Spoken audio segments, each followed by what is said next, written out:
할렐루야. 주님의 이름으로 사랑하고 축복합니다. 상반기 동안 함께 하신 하나님의 은혜가 하반기에도 변함없이 여러분들과 우리의 또 가정과 또 교회와 일터 가운데에 함께 하시기를 주님의 이름으로 간절히 축복합니다. 매튜 헨리라는 주석가는 말하기를 감사는 플러스 인생을 사는 것이고 불평은 마이너스 인생을 사는 것이라고 했습니다. 우리 모두 플러스 인생을 사시기를 축복합니다. 아멘. 그러기 위해서 어떻게 해야 돼요? 감사를 해야 된다는 거죠. 종교 개혁자인 마틴 루터도 감사하면은 참신자, 불평하면은 불신자라고 했습니다. 7월 한 달도 우리가 예수님 때문에 감사하고 우리의 모든 삶이 유쾌하고 또 상쾌하고 또 통쾌한 날들이 가득 되시기를 주의 이름으로 축복합니다. 오늘은 특별히 교회들이 지키고 있는 절기 중에 하나인 맥주 감사절입니다. 이스라엘은 한 해의 시작을 절기로 시작하여 절기로 마친다 해도 과언이 아닐 정도로 많은 이 절기가 있습니다. 그 중에서도 가장 대표적인 절기를 꼽는다면 유월절, 맥주절, 수장절 이 세 가지가 가장 큰 명절인 것입니다. 하나님께서 절기를 정하시고 사람들을 불러 모으신 이유는 무엇일까요? 하나님께서 이 절기를 통하여 당신의 백성들에게 첫째는 하나님을 기억하게 하고, 누구를 기억해요? 하나님을 기억하게 하고, 둘째는 하나님의 주권을 인정하는 거예요. 하나님의 주권을 인정하고, 세 번째는 하나님께서 우리들과 지속적인 관계를 계속 유지하시기 위하여 이러한 절기를 하나님께서 만들어 주신 것입니다. 따라서 오늘 우리도 하나님께서 명하신 이 본문의 절기 속에서 숨어있는 영적인 교훈을 살펴보도록 하겠습니다. 자, 먼저 우리 15절을 읽겠습니다. 너는 무교병의 절기를 지키라. 내가 내게 명령한 대로 아비벌의 정한 때에 이래 동안 무교병을 넣을지니 이는 그달에 내가 애굽에서 나왔음이라. 빈손으로 내 앞에 나오지 말지니라. 아멘. 우리는 맥주절을 보내면서 첫째, 과거에 베푸신 하나님의 은혜를 기억해야 하는 것입니다. 유월절은 무교병의 축제라고도 해요. 즉 무교병은 발효되지 않은 딱딱한 빵을 먹는 거예요. 이스라엘 백성들이 애굽에서 혹독한 430년 동안 종살이에서 구원받은 것을 기념하는 절기라는 거죠. 즉 애굽에서 해방된 이스라엘의 광복절이 바로 유월절인 것입니다. 백성들은 이 절기에 누룩이 없는 이 딱딱한 빵을 먹으면서 과거에 애굽에서 종살이 할 때에 자신들을 구원하시기 위하여 10가지 재앙을 내리시면서 자신들을 출애굽시킨 하나님의 은혜를 기억하는 것입니다. 출애굽기 12장 27절을 한번 읽어보겠습니다. 너희는 이르기를 이는 여호와의 유월절 제사라. 여호와께서 애굽 사람에게 재앙을 내리실 때에 애굽에 있는 이스라엘 자손의 집을 넘으사 우리의 집을 구원하셨느니라 하라 하매 백성이 머리를 숙여 경배하니라. 아멘. 이스라엘 백성들이 과거에 베푸셨던 이 하나님의 구원의 역사를 기억하고 감사하는 것은 자신의 존재 원인, 내가 누구인가, 내가 왜 살아야 하는가 하는 그 이유와 이 목적, 정체성을 뚜렷하게 기억하는 신앙적인 행위인 것입니다. 그래서 오늘날 우리도 나를 구원해 주신 이 하나님께 감사해야 됩니다. 죄와 영적인 죽음에서 나를 살리시고자 독생자 예수님을 피 흘려 죽게 하신 이 영적인 애굽에서 출애굽시켜 주신 하나님의 은혜를 기억하고 감사하는 우리 모두가 다 되시기를 소망합니다. 바울은 복음을 전하다가 많은 핍박과 고난을 당했으며 감옥에 들어가기도 했습니다. 그러나 고난과 핍박 속에서도 감사를 통해 강인한 복음 전도자, 성숙한 지도자가 될 수 있었습니다. 밥상 앞에서 자꾸 밥 투정하고 반찬 투정을 하는 사람은 영양실조에 걸리고 결국에는 몸이 허약해지게 되는 것입니다. 하지만 주는 대로 잘 먹는 그러한 사람은 건강하고 튼튼하게 되는 것입니다. 우리가 고난과 이 시련을 싫어하고 유익하고 편한 것만 편식하는 그러한 성도는 영적으로 허약해지게 되는 것입니다. 그러나 이 시련과 고난의 밥상이 다가오면 주여 감사합니다. 주께서 저에게 유익이 되니까 이렇게 주시지 손해될 것을 주시겠습니까? 주님 감사합니다 하고 우리가 감사하게 받아들이면 영적으로 또 강건해지고 또 육적으로 풍성한 열매를 맺게 될 줄로 믿습니다. 바라기는 이 맥주 감사를 통하여 상반기 동안 베풀어 주신 하나님의 은혜를 기억하고 감사하시길 주의 이름으로 축복합니다. 자, 두 번째는 우리가 16절 상반절 말씀만 읽겠습니다. 맥주절을 지키라. 이는 내가 수고하여 밭에 뿌린 것의 첫 열매를 거두리니라. 아멘. 두 번째는 현재에도 인도하시는 하나님을 기억해야 한다는 것입니다. 이 맥추절은 7.7절, 6월절이 지난 7주에 이렇게 우리가 지킨다 해서 7.7절이라고도 하고요. 신약시대에 와서는 또 이 오순절, 또 성령 강림절이라고도 불립니다. 특별히 이 맥추절은 발음을 잘 해야 돼요. 맥주절이 아니고 맥추절. 봄에 씨앗을 뿌려요.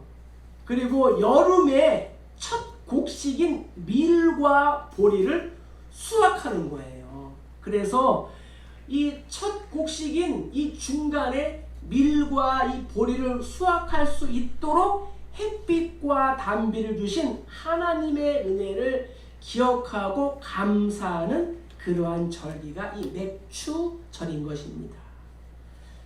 백성들은 이 맥추절을 지내면서 한 해 동안 먹을 수 있는 이 첫 양식을 공급해 주시고 그로 인하여 굶지 않고 이 하반기를 시작할 수 있도록 은혜를 주신 하나님께 감사하는 것입니다.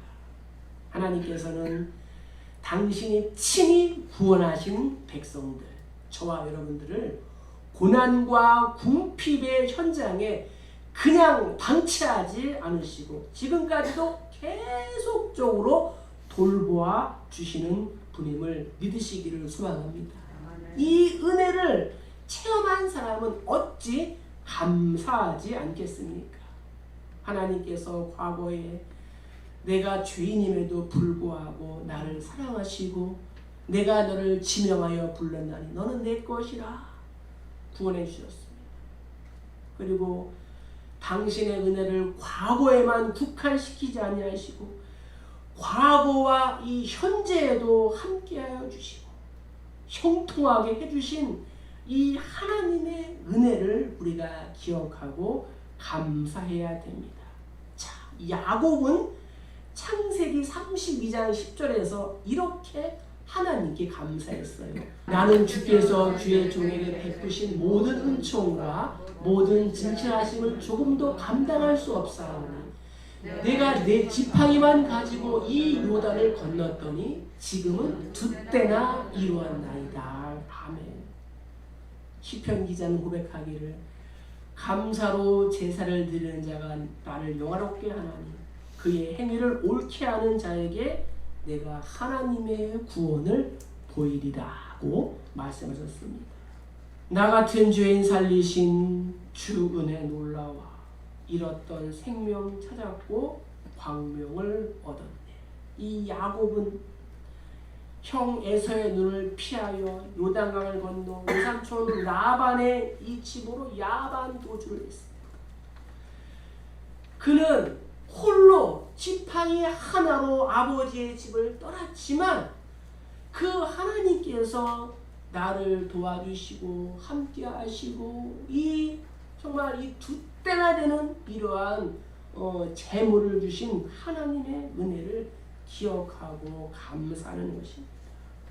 바라기는 과거를 지나 현재에도 나의 삶과 일터를 계속적으로 인도하시고 보호하시는 이 하나님의 은혜를 기억하시고 감사하시기를 주의 이름으로 축복합니다. 자, 이제 우리 세 번째는 16절 우리 하반절을 읽겠습니다. 수장절을 지키라. 이는 내가 수고하여 이룬 것을 연말에 밭에서부터 거두어 저장함이니라. 세 번째 우리가 맥주 감사절을 지내면서 미래에도 은혜를 베푸실 하나님을 기억해야 된다는 것입니다. 이 수장절은 장막을 짓는다 그래서 장막절이라고도 얘기하고요. 풀로 장막을 만든다라는 뜻에서 초막절이라고도 합니다. 이 수장절은 지난 이 여름철 폭풍 중에서도 이제 우리도 장마철이 이제 다가오지 않았습니까? 농부들이 또 밤을 또 지새는 그러한 날들이 많아질 거예요. 풍성한 양식을 주신 하나님의 은혜에 감사하여 이 가을에 추수를 한 후에 감사하는 절기가 수장절이에요. 그래서 오늘날 우리가 지키는 추수감사절을 의미하기도 합니다. 이스라엘 백성들이 출애굽하여 광야 40년 동안 아침 저녁으로 이동하며 뜨거운 태양을 이렇게 맞으며 살 때에 텐트를 치며 살아갈 때에 하나님께서 구름 기둥과 불 기둥으로 인도하여 주시고 만나와 메추라기로 먹이신 은혜를 기억하며 이 수장절, 이 장막절을 지키는 것입니다. 그래서 우리도 1년 동안 수고하여 거둔 곡식과 이 과일과 분깃으로 하나님께 감사드리고 이웃과 함께 나누는 게 바로 이 수장절, 추수감사절인 것입니다. 하나님께서 과거나 현재나 미래에도 변함없는 사랑과 임마누엘로 계속 인도해주고 책임져 주실 것을 우리가 기억하며 기대하는 절기가 이 수장절인 것입니다. 이러한 수장절의 의미는 우리에게도 이렇게 적용이 된다는 거예요.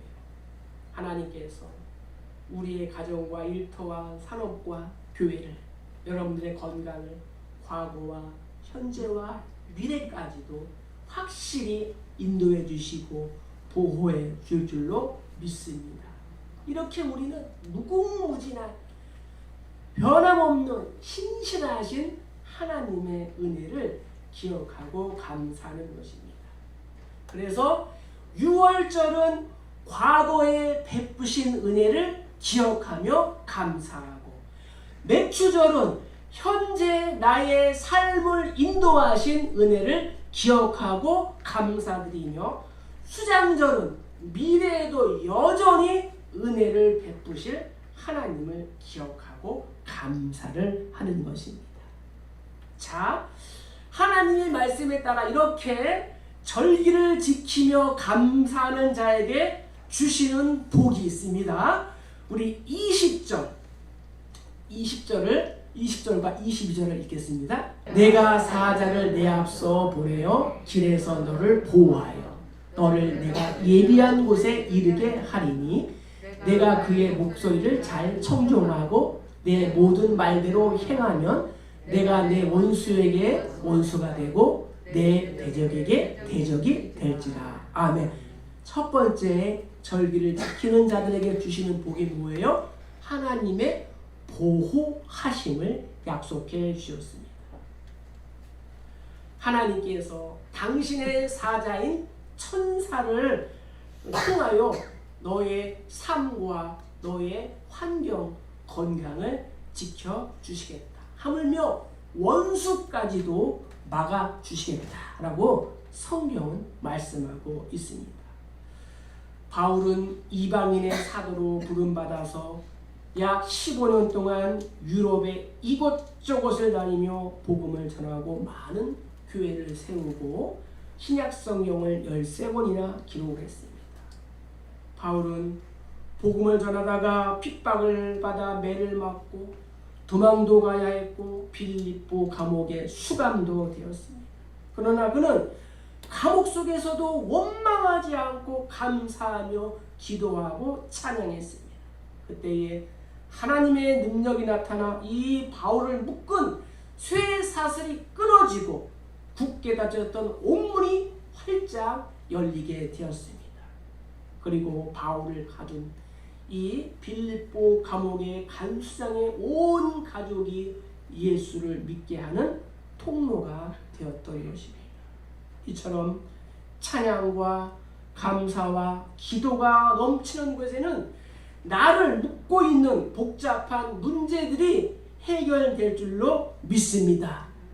다니엘은 예수님이 오시기 전 구약 시대를 살아가는 사람들에게 하나님의 메시지를 받아서 알려주는 선지자의 역할을 감당했던 사람입니다. 다니엘은 다니엘서를 기록했습니다. 이스라엘이 남북으로 분열된 후 남유다가 바벨론에 의하여 멸망을 당할 때에 이 다니엘은 바벨론의 포로로 잡혀갔습니다.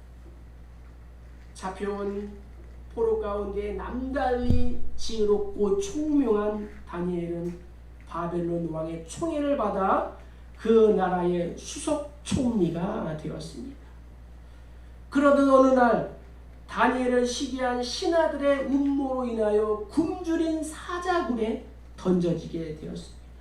다니엘은 이러한 본인이 원하지도 않았던 어처구니 없는 이러한 상황 속에서도 하루에 3번씩 하나님께 감사의 기도를 드렸습니다. 다니엘이 사자굴 속에서도 든든하고 신앙을 믿음을 지켰던 이유는 뭐예요? 하나님께서 다니엘의 믿음을 보시고 사자의 입을 막아주셨기 때문입니다. 결국 간신들의 음모를 뒤늦게 알게 된 왕은 이 간신들을 이 사자굴에 던지도록 했고, 그러자 굶주린 사자들이 벌떼같이 달려들어 간신들의 발이 땅에도 닿기 전에 그들의 뼈를 부숴 삼켰다라고 성경은 기록하고 있습니다. 하박국은 이렇게 고백합니다. 비록 무화과나무가 무성하지 못하며 포도나무에 열매가 없으며 감람나무에 소출이 없으며 밭에 먹을 것이 없으며 우리의 외양간에 소가 없을지라도 나는 여호와로 말미암아 기뻐하고 즐거워하며 나의 구원의 하나님으로 인하여 기뻐하리로다. 할렐루야. 하박국의 이 고백이 저와 여러분들의 고백이 되기를 간절히 축복합니다. 감사하는 사람에게 하나님의 능력이 함께 하시는 것입니다. 자, 우리 25절을 한번 읽겠습니다. 자, 25절과 잠언 말씀이에요. 내 하나님 여호와를 섬기라. 그리하면 여호와가 너희의 양식과 물의 복을 내리고 너희 중에서 병을 제하리니 내 재물과 내 소산물의 처음 익은 열매로 여호와를 공경하라. 그리하면 내 창고가 가득히 차고 내 포도즙 틀에 새 포도즙이 넘치리라. 할렐루야. 하나님께서 감사절을 지키는 그러한 자에게 윤택한 삶을 약속해 주셨습니다. 하나님은 당신의 은혜를 기억하고 감사하는 사람에게 더 풍성한 것으로 채워주기를 원하시는 분이십니다. 하루는 베세다 광야에 수만 명의 무리가 모여서 예수님의 말씀을 듣고 있었습니다. 어느 날 이제 어느덧 날이 저물게 되었어요. 그런데 먹을 음식이 없었습니다. 이 수만 명의 사람들에게 어떻게 일시에 한꺼번에 음식을 나누어 줄 수 있겠습니까? 그렇다고 이 온 길을 다시 그냥 되돌려 보내기에도 참으로 안타까운 상황이었습니다. 그때 어린아이가 준비한 도시락이 있었습니다.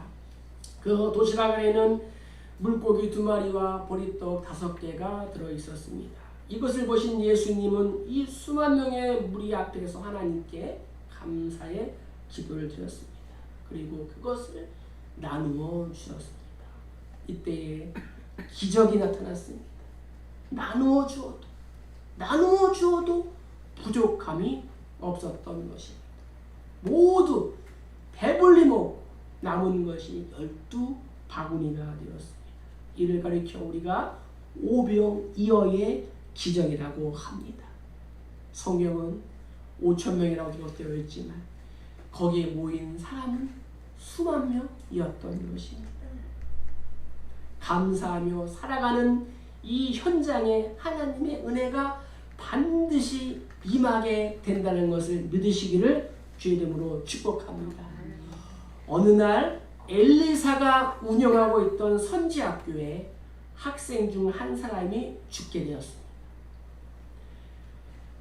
그런데 그 학생이 빚을 많이 지었기 때문에 그 자녀가 2 아들이 있었는데 이 종으로 팔려가게 되었습니다. 예수를 믿는 가정에도 어려움이 생기고 목사의 가정에도 어려움이 생기고 권사님의 가정에도 어려움이 생기게 되는 것입니다. 빚을 갚지 못하여 꼼짝없이 2 아들을 종으로 내어줄 수밖에 없는 처지에 놓인 아내가 하나님 앞에서 울었습니다. 얼마든지 하나님을 원망하고 등을 돌릴 수 있었지만 그녀는 그렇게 하지 않고 오히려 하나님의 사람인 엘리사에게 찾아가서 자신의 형편과 사정을 정직하게 말하는 것을 택하였습니다. 딱한 사정을 들은 엘리사가 말합니다. 모든 이웃들에게 말해서 되도록 많은 그릇을 빌려오라. 그리고 2 아들과 방에 들어가서 문을 닫고 그 모든 그릇에 기름을 부어서 차는 대로 옮겨 놓으라고 했습니다. 기름 1병밖에 없는 그녀에게 남아있는 이 기름 1병이 마중물이 되어서 가정을 회복시킨 줄로 믿습니다. 여인은 준비한 그릇에 기름을 다 채웠습니다. 이 기름의 양은 생전에 남편이 진 빚을 다 갚을 수 있었습니다. 그리고 가정 생계를 아무런 문제 없이 걱정 없이 계속 꾸려 나갈 수 있을 정도의 풍성함이었습니다. 하나님께서 오늘 저와 여러분들에게 말씀하십니다. 내 하나님을 섬기라. 그리하면 나 여호와가 너의 양식과 물에 복을 내려 주리라.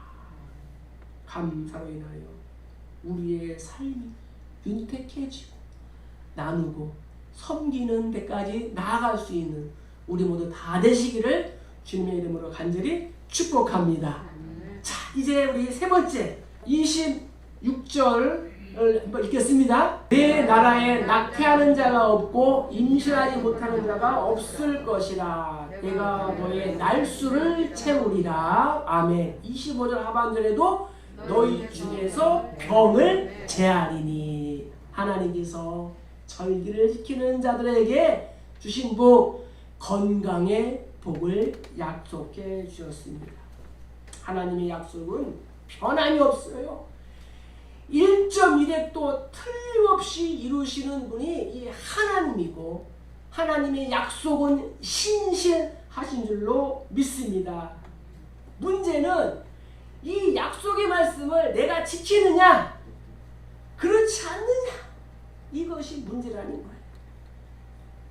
우리가 하나님의 약속을 지킬 때에 그 약속은 우리의 삶의 이 현실 속에서 그대로 이루어지고 또 기적이 상식이 되는 것을 경험하게 될 줄로 믿습니다.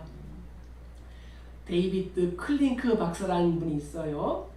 그분이 말하기를 오는 감기, 가는 감기 다 걸리는 사람. 노이로제 신경성 환자들의 대부분은 날카롭게 비판하고 불평하는 사람이다. 온유하고 겸손하고 감사하는 사람은 그런 병에 걸리지 않는다라고 했습니다. 어느 교회에 사모님이 병원에서 위암 판정을 받게 되었습니다. 젊은 나이에 이렇게 된 것은 개척교회 시절에 고생 때문이라는 생각이 들었습니다. 남편 때문이라고 생각이 들었고 자연히 남편과 하나님에 대한 원망의 싹이 올라옵니다. 그러던 어느 날 이 목사님은 그의 스승이신 연세가 많은 목사님을 만나게 되었습니다. 연세가 많은 목사님이 젊은 목사님을 보고 말합니다. 목사님, 얼굴이 어둡군요. 무슨 일이라도 있나요? 라고 물었습니다. 목사님은 사모님의 형편을 얘기했습니다. 그러자 그 목사님이 한 가지 제안을 했습니다. 노트 한 권을 사다가 아내에게 주세요.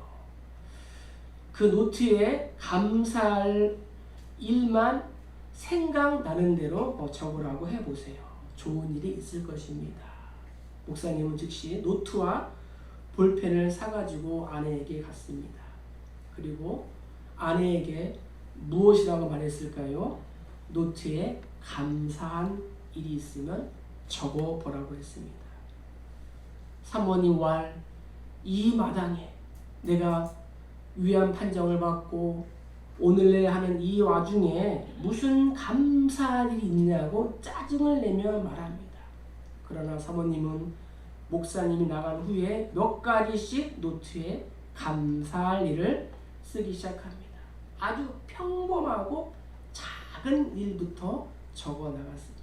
그러다가 문득 생각이 났습니다. 그녀는 가장 가까운 사람부터 찾아다니며 감사의 인사를 하고 감사의 기도를 드렸습니다.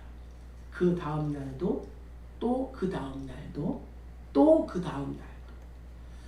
그러자 점점 통증은 사라지고 다리에는 웬일인가 힘이 생기게 되었습니다. 병원에 가서 물어보니 의사가 깜짝 놀랐습니다. 암세포가 사라졌다는 것이었습니다. 할렐루야. 할렐루야. 네. 내일이 아니라고 그렇게 가만히 있으시면 안 됩니다. 때를 놓쳤어. 암세포가 사라졌습니다. 할렐루야. 잠언 기자는 이렇게 고백합니다. 잠언 17장 22절에 보면은 마음의 즐거움은 양약이라도 심령의 근심은 뼈를 마르게 하느니라. 꼭 기억해주세요. 감사하는 사람에게는 하나님의 보호하심, 그리고 또 뭐가 있어요? 윤택한 삶, 건강의 복이 있는 줄로 믿습니다. 지금까지 우리가 하나님께서 지키라 명하신 새 절기의 영적인 의미를 살펴보았습니다. 택함받은 우리 백성의 과거와 현재 그리고 미래까지도 지키시고 보호하시는 하나님을 기억하고 감사해야 됩니다. 우리가 우리가 맥주절을 지키는 것은 일용할 양식을 주신 하나님께 우리가 지켜야 할 마땅한 도리이고, 지키되 억지로가 아닌 인색한 마음이 아닌 감사하는 마음으로 지켜야 합니다. 오늘 말씀을 삶 가운데 이렇게 적용해 보겠습니다. 자, 나는 어떠한 마음으로 감사를 하겠습니까? 그럼에도 감사, 그러니까 감사, 그럴수록 감사, 그것까지 감사, 범사에 감사, 전천후 감사, 평생 감사. 감사로 하나님께 드리며 지존하신 이에게 내 소원을 갚으며 환난 날에 나를 도우라. 내가 너를 건지리니 내가 나를 영화롭게 하리로다고 고백했습니다. 두 번째는 감사 노트를 한번 써보는 거예요. 감사할 일 100가지 기록하기. 여러분들에게 숙제를 내주려고 7월 한 달 동안 지내시면서 상반기 동안 하나님께서 베풀어 주신 것을 종이에다가 한 100가지 적어 오시기 바랍니다. 제가 노트를 사드려야 되는데 100가지를 적어 오시는 분들 제가 선물을 드리도록 하겠습니다. 선물을 받기 위해서가 아니라 상반기 동안 지나가면서 베풀어 주신 일을 기록하시고 우리의 과거와 현재와 미래를 돌아보고 또 구원하시고 베풀어 주신 은혜를 기억하며 전천후 감사를 다 하는 우리 모두 되시기를 소망합니다. 나의 과거를 돌아보며 구원의 은총을 감사하고 나의 현재를 바라보며 축복의 은총을 감사하고 나의 미래를 위하여 시온의 대로를 예비하신 은혜를 확신하며 감사하는 저와 여러분 모두 다 되시기를 주님의 이름으로 간절히 축복합니다. 축복합니다.